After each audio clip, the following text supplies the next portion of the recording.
Hey, what's up everybody? This is Jared from Cool Hacks, and I just finished up my project today. So I bought some brackets from Amazon. I had to modify them for them to work, but I have my board up there. The board is 11.5 inches wide and about 48 inches in length.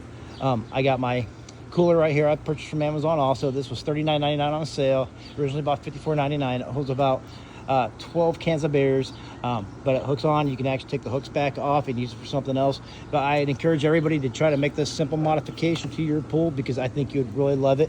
I will be putting a sports umbrella to keep some shade above it all too. I'll talk to you in the next video. Thanks for watching. Like and subscribe.